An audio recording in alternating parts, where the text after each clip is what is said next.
Venceslas de Rotrou, une émission de Georges Charbonnier avec le concours d'Yves Pénaud, Roger Gouze et Evelyne Schlumberger. On parle peu de Rotrou et on ne le joue pas du tout. Pourquoi, Georges Charbonnier? Parce qu'on joue Corneille.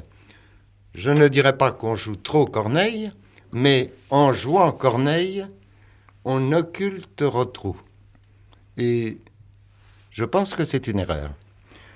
Nous allons trouver dans Rotrou des soucis de construction dramatique que l'on ne trouve pas dans Corneille.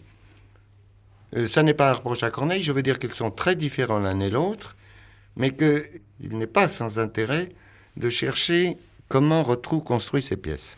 Soit Venceslas, dont nous allons entendre quelques extraits, la pièce est de 1647, tout au moins elle a été jouée pour la première fois en 1647.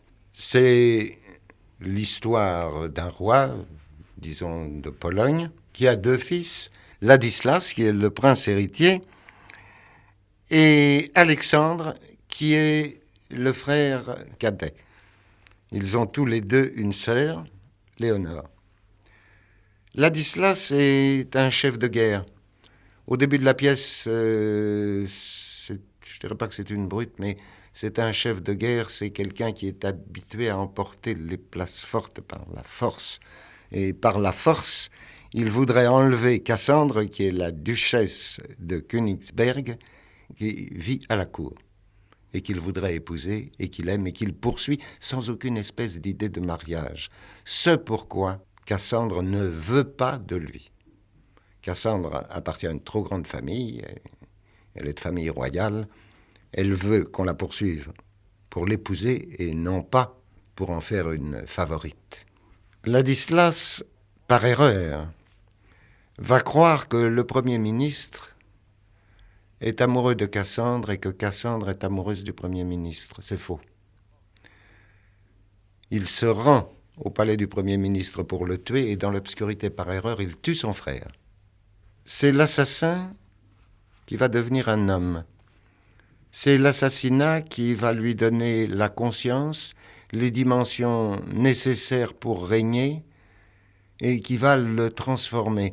Autrement dit, c'est l'idée d'une conversion. La situation que Rotrou présente est une situation qui se renverse d'un bout à l'autre de la pièce. On n'est pas sans penser au Cid par moment. Dans le Cid, c'est le contraire. On avait une situation A au départ, situation modifiée par un certain nombre de péripéties, et la situation A se retrouve à la fin. On était dans une situation d'équilibre, équilibre modifié, équilibre retrouvé.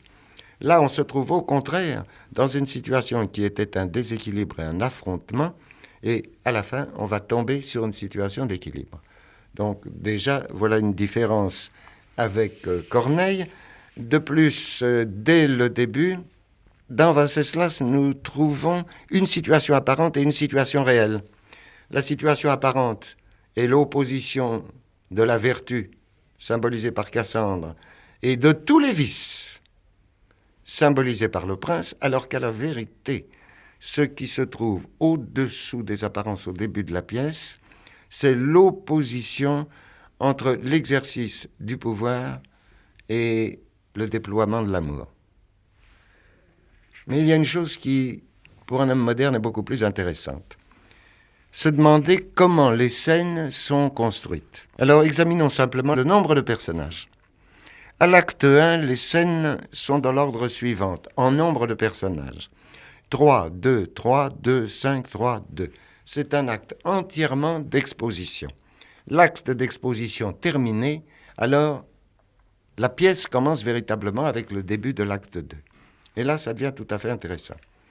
Parce que dans l'acte 2, il n'y a que des duos et un solo.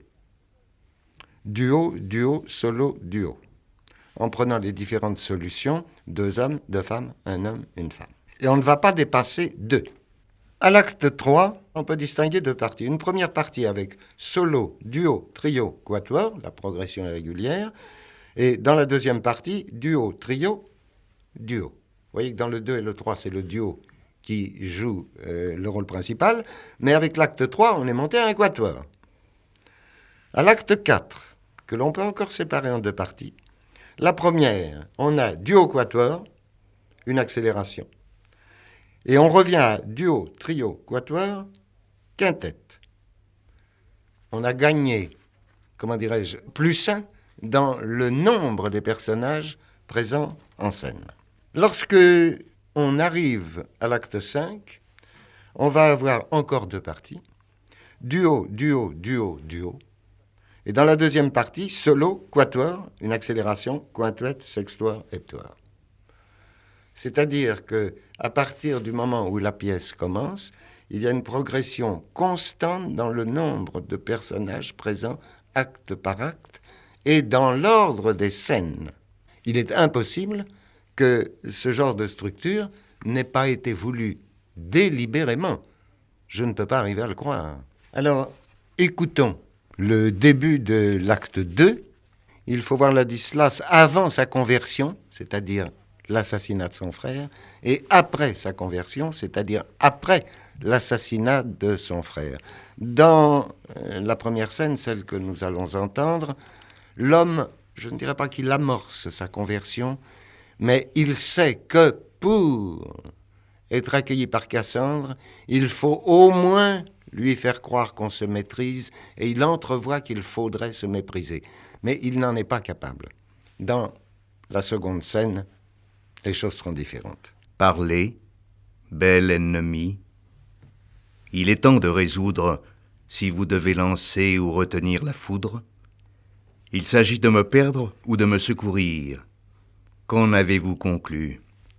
Faut-il vivre ou mourir?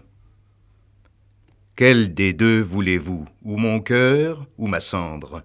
Quel des deux aurais-je? Ou la mort ou Cassandre? L'hymen à vos beaux jours joindra-t-il mon destin? Ou si votre refus sera mon assassin? Me parlez-vous d'hymen? Et voudriez-vous pour femme l'indigne et vil objet d'une impudique flamme? Moi, Dieu, moi, la moitié d'un roi, d'un potentat. Ah, prince, quel présent feriez-vous à l'État de lui donner pour reine une femme suspecte? Et quelle qualité voulez-vous qu'il respecte en un objet infâme, et si peu respecté que vos sales désirs ont tant sollicité? Il y respectera la vertu la plus digne, dont l'épreuve ait jamais fait une femme insigne, et le plus adorable et plus divin objet qui de son souverain fit jamais son sujet. Je sais trop, et jamais ce cœur ne vous approche, que confus de ce crime, il ne se le reproche à quel point d'insolence et d'indiscrétion ma jeunesse d'abord porta ma passion. Il est vrai qu'ébloui de ces yeux adorables qui font tant de captifs et tant de misérables, forcés par des attraits si dignes de mes vœux, je les contemplais seul et ne recherchais qu'eux. Mon respect s'oublia dedans cette poursuite, mais un amour enfant put manquer de conduite. Il portait son excuse en son aveuglement, et c'est trop le punir que du bannissement. Je crois qu'il est bien clair que les mots que prononce Ladislas n'expriment pas du tout son état. Il est prêt à renoncer au rôle d'amant et il est prêt à proposer celui de mari, mais les mots qu'il prononce sont les mots qu'il estime devoir être prononcés pour obtenir Cassandre, rien d'autre. On a affaire à un fou romantique. On est vraiment très très loin du théâtre classique en pensant qu'au début on présente un être passionné, un chef de guerre, presque une brute, un homme qui est la proie de passions violentes et qui va être converti, non pas par des actes méritoires, non pas par une contrainte au cours d'une vie entière pour arriver à dominer le mal qui est en soi et en tirer un bien. Non, il va être converti par un acte brutal, et cet acte brutal, c'est un assassinat que lui-même commet. Alors, là, c'est vraiment une pièce très très moderne. Corneille n'est pas capable d'avoir une telle idée, Racine non plus. On n'a pas, au XVIIe siècle, l'idée que par un meurtre, et par le meurtre d'un frère, on peut trouver sa grâce. On peut se changer et on peut trouver la route du bien parce que l'on vient de tuer l'autre et plus que l'autre, le frère. Ça, c'est une idée qui, en plein XVIIe siècle, est absolument étonnante et on ne peut pas le savoir maintenant, mais j'aimerais bien savoir si on en a eu conscience en voyant la pièce. Mais nous, maintenant, nous savons. Enfin, nous savons et nous supposons et nous savons, disons les deux, que la chose est possible. Au moins, la littérature contemporaine est-elle favorable à ce genre de conception ? Bon, il y a Dostoïevski, bien sûr, mais c'est une idée encore plus moderne que celle de Dostoïevski que nous trouvons dans Rotrou. Nous venons de voir Ladislas, le tigre, et maintenant, nous allons voir Ladislas, maître de soi, prêt à accepter la mort pour payer son crime. Nous ne pourrons pas aller plus loin dans la pièce, mais il sera gracié, et Cassandre promise peut-être. Ladislas et Venceslas, le roi son père. Venez-vous conserver ou venger votre race? M'annoncez-vous, mon père, ou ma mort, ou ma grâce? Embrassez-moi, mon fils. Seigneur, quelle bonté, quel effet de tendresse et quelle nouveauté! Voulez-vous ou marquer ou remettre mes peines? Et vos bras me sont-ils des faveurs ou des chaînes? Avec le dernier de leurs embrassements, recevez de mon cœur les derniers sentiments.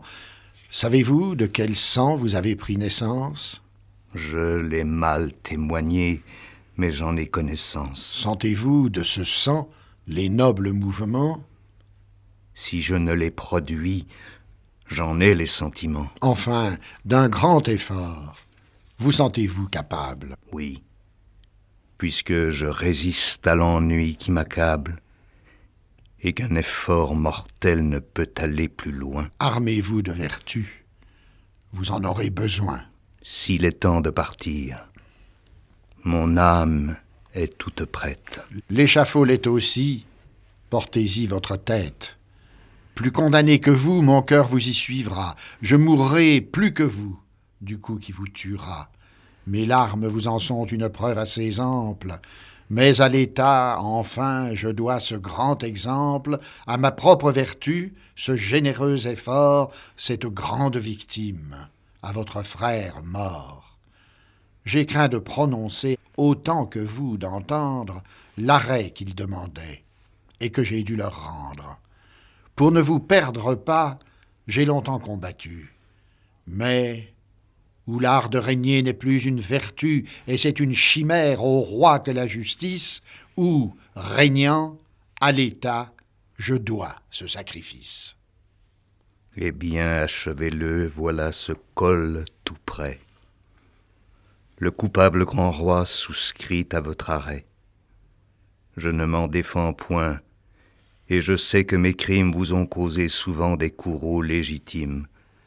Je pourrais du dernier m'excuser sur l'erreur d'un bras qui s'est mépris et cru trop ma fureur. Ma haine et mon amour qu'il voulait satisfaire portaient le coup au duc et non pas à mon frère. J'alléguerai encore que ce coup part d'un bras dont les premiers efforts ont servi vos états et m'ont, dans votre histoire, acquis assez de place pour vous devoir parler en faveur de ma grâce. Mais je n'ai point dessein de prolonger mon sort, j'ai mon objet à part à qui je dois ma mort. Vous la devez au peuple, à mon frère, à vous-même. Moi, je la dois, Seigneur, à l'ingrate que j'aime.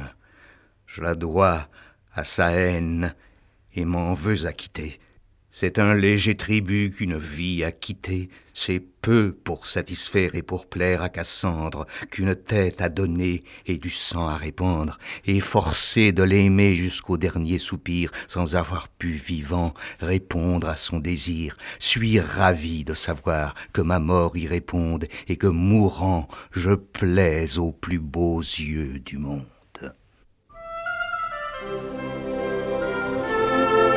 Vous venez d'entendre Paroles de France une émission enregistrée à Paris pour l'Alliance française.